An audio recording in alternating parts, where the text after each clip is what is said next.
Olá pessoal, tudo bem com vocês? Espero que sim, como sempre. Então, hoje a nossa aula tem um tema super importante e bastante pertinente para aqueles profissionais que têm buscado a gente lá no Instagram, falando que não tem experiência alguma com a política de assistência social. Mas deixa eu me apresentar primeiro. Meu nome é Aline Matos, sou assistente social, atuo na política de assistência social há 11 anos e estou aqui para contribuir com você nessa jornada que é desenvolver uma boa prática profissional de uma maneira mais assertiva, de uma forma que a gente possa contribuir com mais crítica, com mais reflexiva e pensando nessa trajetória para você. É que eu preparei essa aula para você hoje, para a gente poder conversar. Na verdade, é um diálogo. O canal tem esse objetivo, é de trazer algumas reflexões para você. E hoje vai um presentinho aí para aqueles novatos, aquelas pessoas que não têm experiência alguma na política de assistência social. E o tema da aula de hoje é resultado também das interações que vocês fazem lá na nossa página no Instagram. E os temas sempre são baseados naquilo que vocês me solicitam. Bora começar. Então, a pessoa é contratada ou passa num processo, seja de concurso público ou num processo seletivo, e se depara com um espaço socioocupacional que ela desconhece. Ela tem um conhecimento técnico, teórico. Quando se fala dos temas, ela então não é aquele profissional cru, aquele profissional que ele chega ali naquele espaço que ele não entende nada. Veja bem, tem uma diferença daquele profissional que ele chega no espaço e ele compreende teoricamente o que é essa política de assistência social, o que é a LOAS, a Lei Orgânica de Assistência Social. Ele entende da legislação, ele compreende que está dentro de um espaço, inclusive ele sabe quem é o perfil dessas pessoas que vão acessar essa política pública. Então vamos lá, vamos entender.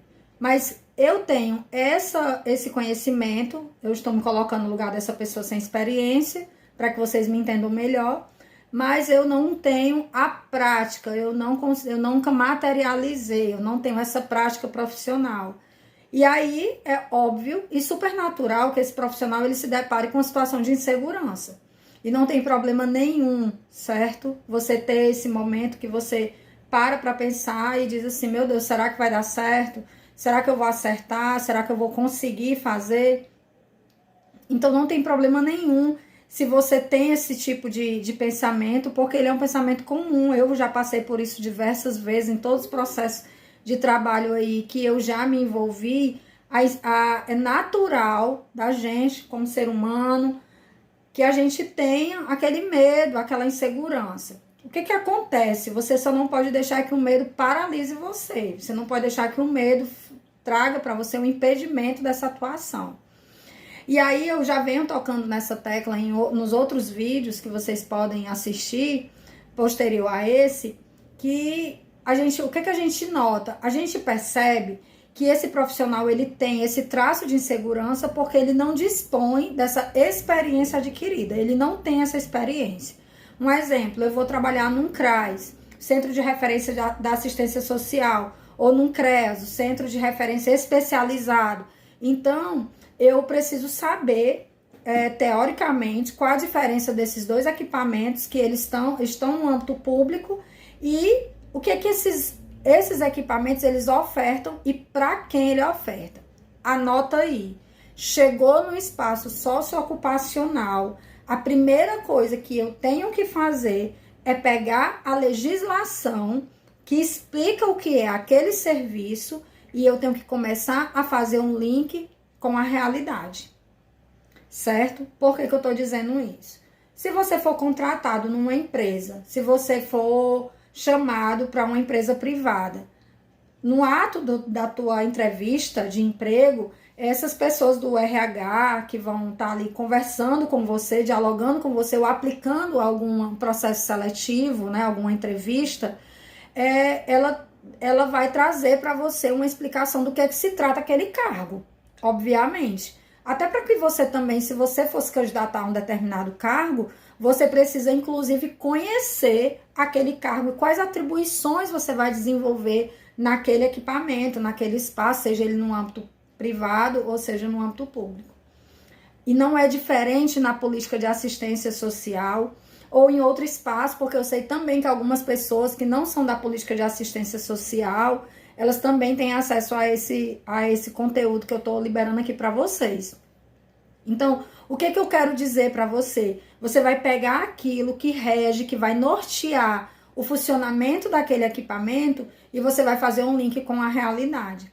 Mas, Aline, acontece que eu não sei do que se trata nada. Calma. A partir do momento que você vai desenvolver essa leitura sobre o que é esse equipamento, que espaço é esse, seja uma república, seja um CRAS, seja um CREAS, seja, vamos lá, na gestão, atuando na vigilância socioassistencial. Então, em diversos espaços que você possa trabalhar dentro da política de assistência, o que ela preconiza lá na tipificação dos serviços, anota aí, tipificação dos serviços. Então, você, a partir do momento que você lê, você começa a compreender como é que aquilo se organiza, certo? Então, você vai pegar como é que essa leitura, o fato de você ler e você estudar, e você vai pensar como é que é executado. O processo de execução é justamente o que você vai fazer. Então, um exemplo prático aqui para clarear ainda mais o teu entendimento. Se você vai trabalhar num CRAS, você precisa entender, baseado lá, o que diz lá na política de assistência social e o mais importante, a tipificação desse serviço. Então, na tipificação dos serviços é que você vai entender o que é que o CRAS oferta. Aí você começa a se perceber atuando dentro desse serviço. Por quê? Porque a partir desse momento que você faz essa leitura e você faz o link se imaginando trabalhando nesse espaço, aí você começa também a materializar isso. Como é isso, Aline? Aline, como é que isso funciona? Funciona e funciona muito bem. A partir do momento que você, repetindo, a partir do momento que você faz a leitura e você começa a se ver participante desse processo. E se perguntar o que é que o assistente social faz em determinado espaço, o que é que esse advogado que trabalha na política de assistência social, o que ele faz, onde é que ele atua, ele vai atuar num CREAS, quais são os serviços que ele pode atuar, ele pode e deve atuar em todos? Sim. E como é que é o trabalho? Ele vai fazer um trabalho de assessoramento técnico, jurídico, para os demais profissionais. O assistente social, o pedagogo e assim os outros profissionais. Então, é importante que você se aproprie da leitura dessa legislação, dessas normativas, das notas técnicas, mas o principal, já estou citando aqui para você, que é a política de assistência social junto com a tipificação dos serviços, porque elas serão um norteador para você pensar na sua prática profissional. Ponto 2. Como é que eu vou adquirir experiência? Lá no processo seletivo que eu estou participando, me pediram para que eu colocasse ali quais são as minhas experiências. Poxa vida, Aline, eu não tenho nenhuma experiência. Zero experiência.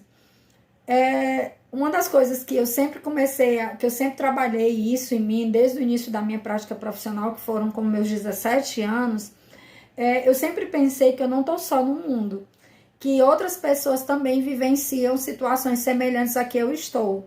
E isso acaba servindo para a gente como um alento, porque a gente começa a perceber de que aquele processo ele não é sozinho. Então, assim como eu não tenho experiência, diversas pessoas têm.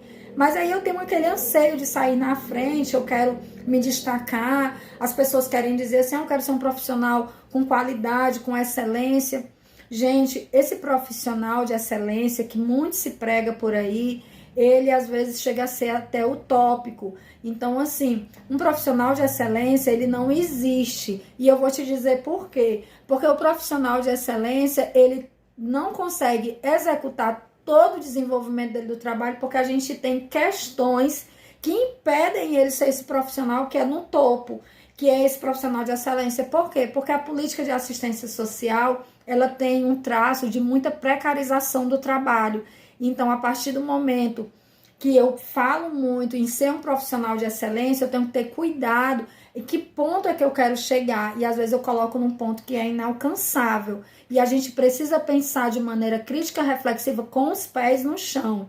excelência, ela é possível quando eu tenho todo um aparato que me dá condições de eu executar o meu trabalho, inclusive na questão intelectual. Veja bem, um profissional que ele não tem um computador para trabalhar, ele não tem uma impressora para imprimir o documento, aquilo o afeta diretamente. E o afeta por causa do que o processo de trabalho, ele traz essa precarização que o impede desse profissional executar esse trabalho com qualidade e excelência. Então, isso é um parêntese que é importante a gente colocar aqui para você, porque às vezes a gente fica querendo fazer um discurso com uma qualidade, com uma excelência que ela é muitas vezes inalcançável. E o objetivo meu aqui para você é trazer aspectos que você realmente consiga pôr em prática, certo? Não adianta a gente vir aqui com um discurso, com palavras bonitas, dizendo várias coisas para você e você não consegue se perceber na execução desse serviço, colocando em prática dentro daquilo que cabe você fazer. Outro ponto que é importante a gente tratar quando a gente fala sobre esse profissional de excelência é que além de muitas vezes ele ter uma característica um quanto utópica, é que esse profissional ele sempre vai ficar numa busca que muitas vezes vai ser cansativa dele alcançar patamares que não é para ele naquele momento. Então todo mundo tem um espaço no mundo, todo mundo tem um fazer, todo mundo tem suas atribuições, suas responsabilidades, suas competências, temos sim, mas a gente precisa também cuidar da nossa saúde mental. Tem coisas que dependem do investimento que a gente faz intelectualmente para a gente se colocar ali pronto para executar um serviço e executar com qualidade, mas existem coisas que não vão rolar, certo?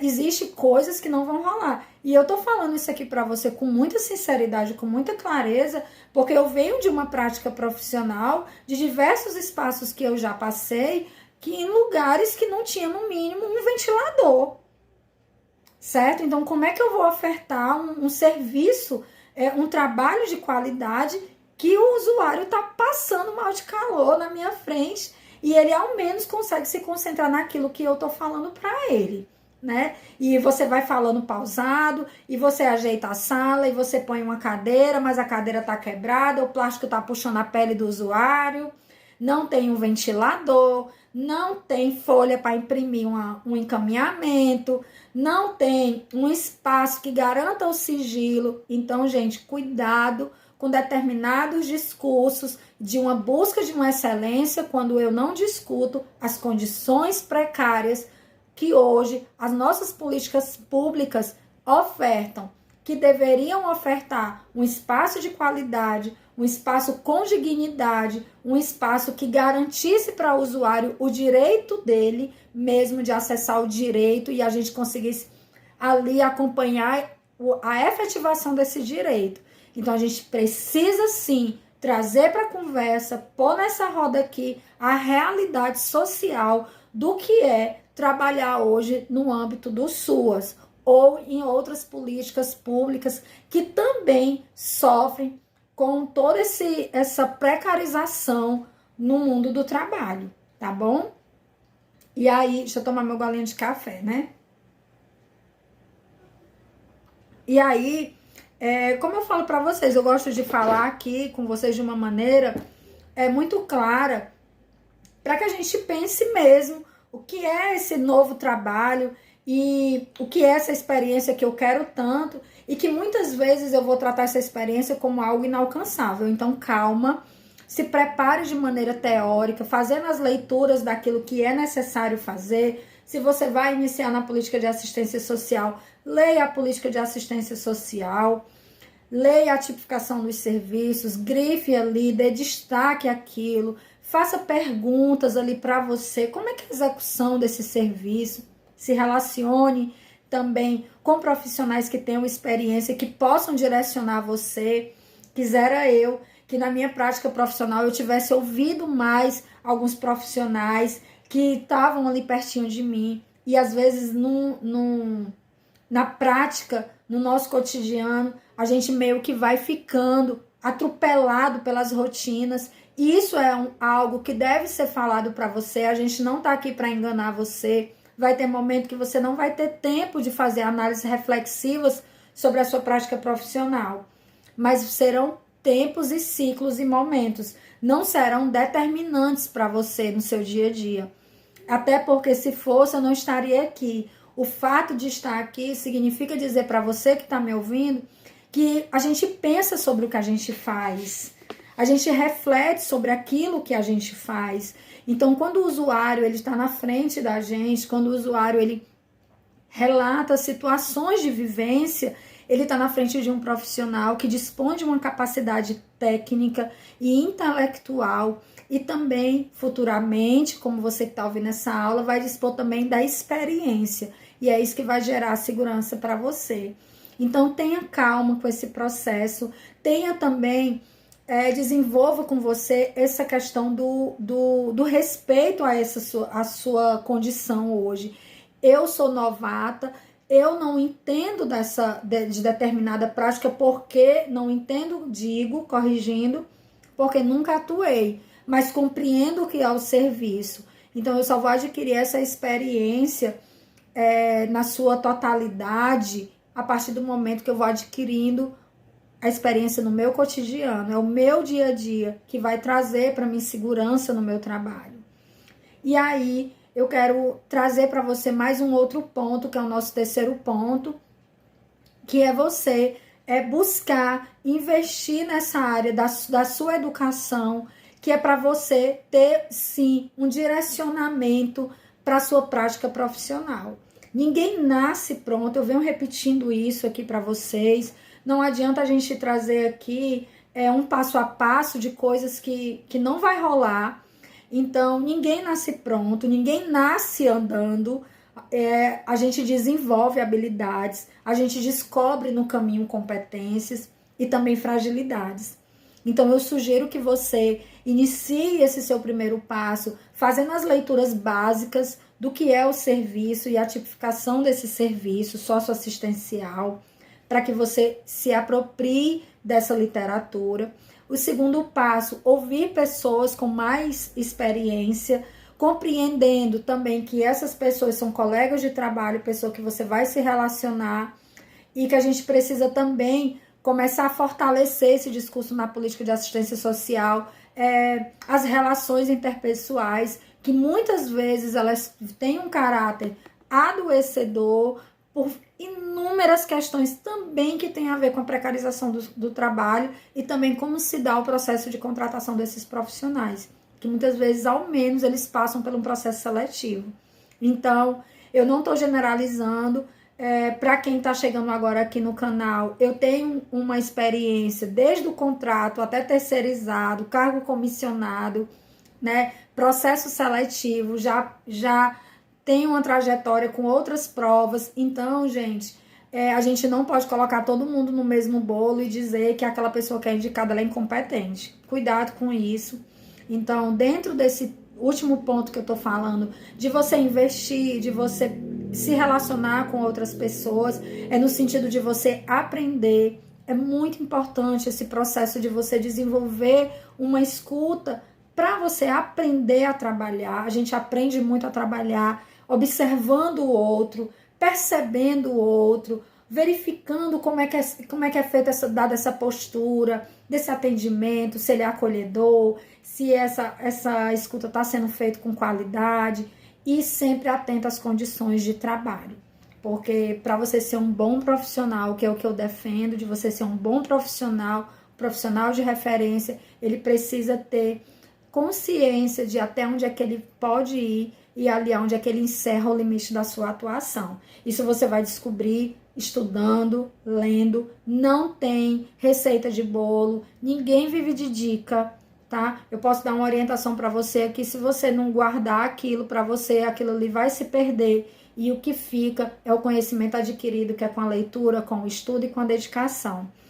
E aí, por fim, para a gente pensar nesse processo de adquirir experiência, para quem está chegando dentro da política de assistência social, pense sim na possibilidade de investimento, de alguém lhe orientar, de alguém orientar você sobre o que é o serviço, alguém que tenha experiência na área, né? Mas que dê ênfase ao trabalho, aos processos de trabalho. retirando mais o eu e pensando mais de maneira coletiva, que isso também tem a ver com a política de assistência social. E para a gente poder finalizar, eu quero dizer para você que você seja super bem-vindo aqui, que você possa divulgar esse conteúdo para quem está precisando dessas orientações, precisando ouvir essa fala de que a gente não precisa desistir por não ter experiência. A experiência ela é adquirida, inclusive no processo de negociação, às vezes a pessoa diz assim, mas você já trabalhou com tal coisa? Eu disse assim, eu estou aqui para isso, né? Então, a gente precisa saber se posicionar também desde o momento que a gente tem esse momento de entrevista, esse processo seletivo, e o que vai te fazer um profissional de referência é a leitura, é o processo crítico reflexivo e o principal de todos, você conhecer o projeto que a sua profissão oferece, certo? Se você é assistente social que está aqui, você precisa conhecer o projeto ético-político, você precisa conhecer o código de ética, compreendê-lo dentro daquilo para você trazer ele para a sua realidade, trazer para a sua prática profissional e assim tantos outros profissionais que estão aqui ouvindo. Porque eu sei também que muitos profissionais que são servidores de outras áreas acessam o canal, inclusive dão feedback para mim, falam que é importante essa questão para outras áreas também. Então, fique à vontade de compartilhar, não esqueça de dar o like, né? Porque ele acaba atingindo outras pessoas, chegando a outras pessoas. Partilhe do Instagram, que eu tô diariamente lá. Não vivo de dica, né? Não é porque eu sou chata, porque a gente que é assistente social, a gente não vive de dica, a gente vive de orientação, a gente vive de estudo, de leitura. É um profissional que desenvolve conhecimento intelectual, a gente não para de estudar, a gente não para de acompanhar as novidades de legislação, o que é que mudou, o que é que não mudou, porque as expressões da questão social, elas são dinâmicas e também o processo de estudo, ele requer que você tenha esse dinamismo no seu cotidiano para você executar uma prática profissional com qualidade, sem querer ser a top, né? Porque isso também não existe, mas de você sim ter um compromisso com quem você atende. Esse é o principal lance disso aqui hoje, né? É o principal objetivo da nossa conversa. Quando a gente fala em adquirir experiência, eu não tenho experiência, mas eu entendo que eu posso desenvolver o hábito da leitura, o hábito do estudo. Eu posso me relacionar com as pessoas, vai anotando aí, eu posso me relacionar com as pessoas para que eu, através da observação, entendendo os processos de trabalho, eu também posso adquirir essa experiência e, por fim, pensar em investir no acompanhamento de uma mentoria ou de uma consultoria para que eu possa desenvolver um bom trabalho. E assim eu vou finalizando por aqui. Espero ter contribuído com você. Espero você na próxima aula. Toda quinta-feira eu estou liberando uma aula, que esse momento aqui é uma aula para você, que você anota, que você pensa, que eu estou falando de questões teóricas, indicando o livro para você. Você também pode me perguntar lá no direct via Instagram. Aline, eu estou trabalhando em tal área, o que é que tu me indica de leitura? Pode colocar lá que eu vou, se eu não souber, eu busco conhecimento para trazer a resposta para você, porque eu quero ver você crescendo. Hoje, eu como assistente social e empreendedora, dona de uma empresa que presta consultoria e assessoria para profissionais da política de assistência social, me sinto no dever de estar aqui dizendo para você que é possível, que eu também não sabia, que eu entrei para trabalhar numa gestão pública, vindo da experiência do mundo privado, e tive impactos terríveis e dolorosos que hoje eu olho para trás e digo assim, muito obrigado a cada pessoa que passou, que fez o bem ou que deixou de fazer, mas cada pessoa, cada profissional, cada espaço que a gente ocupa tem muito a nos aprender. E como diz Machado de Assis, a gente não tem problema nenhum em ter defeito. Eu sempre guardo isso. O problema é quando a gente não quer olhar para esses defeitos e tentar resolver de alguma maneira. Pois beijo no coração de vocês, compartilhe o vídeo, dê um like e eu espero poder ter contribuído de verdade, porque eu quero ver vocês avançando como futuros profissionais comprometidos com a política de assistência social. Beijo no coração. Tchau, tchau.